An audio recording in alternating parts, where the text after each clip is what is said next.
Welcome to this new automotive news video for Sunday, June 7, 2026. And to wrap up this week of news, we've got some big stories because, well, it's pretty much certain now that it's over for seeing a European electric car battery industry emerge. We'll talk about it in detail, but clearly the major companies in this sector are on the brink. We'll then talk about a ranking that's likely to ruffle some feathers among European manufacturers, about Mercedes finding itself at the center of a new controversy, and about the return of the Dacia Duster pickup to France with a price that, as you'll see, is particularly steep. I hope these topics will interest you.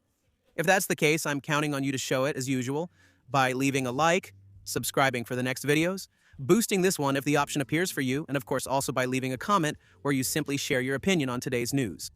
We were promised a European battery manufacturing sector for electric cars that could compete with the Chinese industry. Billions of euros have been invested, giant factories have been built, and the goal was clear: to produce our own batteries. First, to ensure a future for industrial automotive jobs in Europe, since these battery factories would need to create as many jobs as the end of combustion engines will destroy, but also to no longer depend on the Chinese automotive industry, since you should know that on a global scale, more than 90% of electric cars sold have Chinese batteries. The goal is to avoid the same thing happening with electric cars as happened with solar panels, meaning that China simply takes over the entire market with prices and production capacities so unbeatable that all European solar panel producers disappeared. The goal was to avoid reliving the same story with electric cars, and it's turning into a fiasco. We have two European battery leaders in France, ACC and Verkor, and for both, well, it's a bit like a swan song. The first worrying sign, ACC, the battery manufacturer supported by Stellantis, Mercedes, and Total Energies, so three huge companies in the European automotive industry, is currently negotiating with the Chinese company CATL for a possible partnership, a possible partial acquisition. Officially, no agreement has been announced, but several factors are raising questions, especially the fact that CATL itself has confirmed that it is indeed in talks with Stellantis about this project. This isn't surprising since Stellantis is currently strengthening ties with China in its European automotive operations, and is ready to form new Chinese partnerships, if it allows them to save some money. At Total Energies too, which is another of ACC's partners, the idea of getting closer to CATL to help ACC get out of its difficulties has been mentioned publicly. We're so far behind on the Made in Europe battery that in reality, we have to call on the Chinese for their expertise. Quite simply, but also for their industrial tools. We have to form partnerships with them, which means that even if, by some miracle, ACC survived to the end of this decade, ACC would probably no longer be a truly European company. It would likely end up being, in the end, partially Chinese. So it's hard to say that we're no longer dependent on China when the largest European electric car battery company has to call on Chinese companies for help. In other words, the companies created to compete with China might ultimately need China to survive. The situation is just as tense at Verkor. I mentioned it to you a few days ago, Renault, which is Verkor's main client. Without Renault, there's no more Verkor. It's over. It doesn't exist anymore. We talked about it recently in another video. Renault ultimately dropped Verkor in mid-flight by awarding several of its contracts to Chinese battery manufacturers because Verkor couldn't ramp up production and simply couldn't deliver enough batteries. Exactly like what happened with ACC. In reality, for this reason, but also for financial reasons, because surprise, Chinese batteries are cheaper. We now learn that the relationship between Verkor and Renault deteriorated after Renault publicly called on Verkor to get its industrial operations back on track and to establish what they called credible governance. It's still uncommon for an automaker to publicly criticize a company it partially owns. This sends a strong message, especially since the company was meant to be a key player in European battery sovereignty. What was supposed to be a demonstration of European industrial power is increasingly looking like a gigantic fiasco. There are billions of euros invested, thousands of jobs at stake, and terrible strategic choices that were made by ACC and Verkor, when both were betting on NMC, while at the same time it's LFP technology that's booming, which are mainly Chinese batteries. No, we're asking ourselves a big question. Can Europe really build its industrial independence in a sector where China still has at least a 10-year lead? What's incredible about this whole story of transitioning to electric cars is that we've literally let the fox into the henhouse, because now Chinese manufacturers are expanding everywhere in Europe to avoid taxes. And they're also becoming leaders where we didn't necessarily expect them, meaning not just in electric cars. Here's proof with a figure that might surprise a lot of people. Do you know who has become the #1 manufacturer in the French plug-in hybrid market?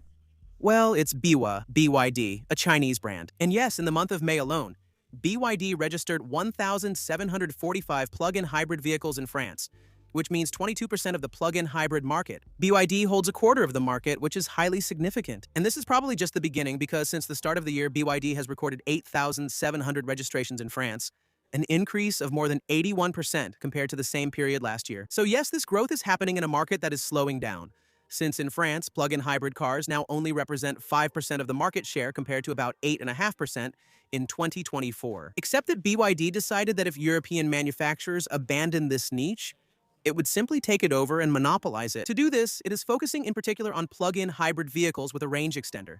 Like, for example, the Atto 2, which is launched starting at €26,990, can do 90 kilometers in fully electric mode, and has a total range of over 1,000 kilometers. So it's the number one in the plug-in hybrid market in France. The number two is also from BYD. It's the Cillian 5 DMI, which is offered starting at around 30,000 to 31,000 euros. And above all, in a few months, the first plug-in hybrid city car from BYD will arrive, the Dolphin DMI, and literally, it will be the only plug-in hybrid city car available for sale in France. So they're clearly taking the whole market. Speaking of plug-in hybrids, guess who's involved in another shady story? Well, it's Mercedes.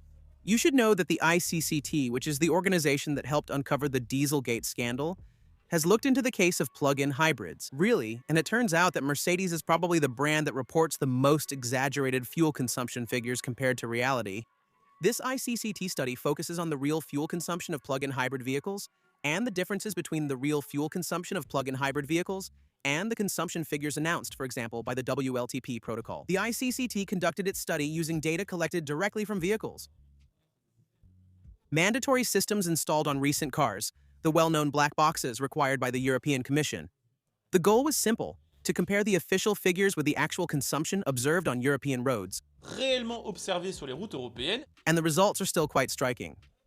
According to the study, some Mercedes plug-in hybrids show discrepancies ranging from 329 to 614 compared to the certified figures. Basically, this means that a car which claimed between 1 and 2 liters per 100 kilometers on paper actually consumes around 8 liters per 100 kilometers. What's quite surprising is that if we zoom out a bit and take all brands into account, the gap observed for plug-in hybrids went from 265 in 2021 to 400 in 2023. That's despite ever-increasing ranges and constantly improving electric ranges. We're pretty close to realizing that a bigger battery actually leads to higher consumption. But maybe the manufacturers don't know that themselves. So the problem with this story compared to Dieselgate is that Dieselgate was a big lie for everyone. The issue with plug-in hybrids, as you know, is that it really depends on how they're used. Someone who drives in all-electric mode every day to go to work and only uses the combustion engine once or twice a month actually gets real consumption figures that are even lower than those claimed by the manufacturers. But for someone who never recharges, well, their consumption obviously skyrockets. The organization still points out that this is not a case comparable to Dieselgate, since here there is no evidence of cheating by the manufacturers. What the ICCT recommends to the European Commission is to update the WTP protocol used to calculate the consumption and emissions of plug-in hybrids, so that it better reflects the real-world use of these vehicles. But that's the big problem with plug-in hybrids. It depends so much on driving style and usage that penalizing them too much would ultimately punish those who drive a plug-in hybrid and regularly use it in all-electric mode. What's quite ironic is that Mercedes, which ends up as the worst brand in this ranking, is also the brand that reported Volkswagen back in the day for the Dieselgate scandal. The circle is complete, and since we're discussing numbers that get people talking, here's another. 40,000 euros, that's the price you'll have to pay in France to buy the new Dacia Duster pickup. The reason is that it's not officially sold by Dacia in France, but actually imported by the company Borel from Romania. This Duster pickup is offered in 2 versions. The first version has 4 doors and 4 seats with a small bed at the back.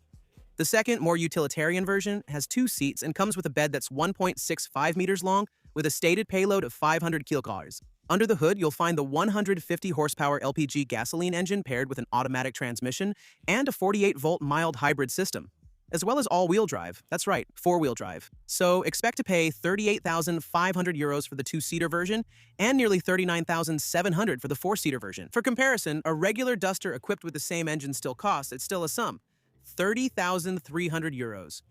but that's still 8,000 bucks less, right? For big Dacia fans and adventure lovers, you should know there's even a version equipped with a complete camping cell, including a bed, refrigerator, water tank, stove, heater, and toilet. The price of this package, so the Duster Camper, is 59,400 euros, a price that might still surprise those who still associate Dacia with cheap cars. There you go.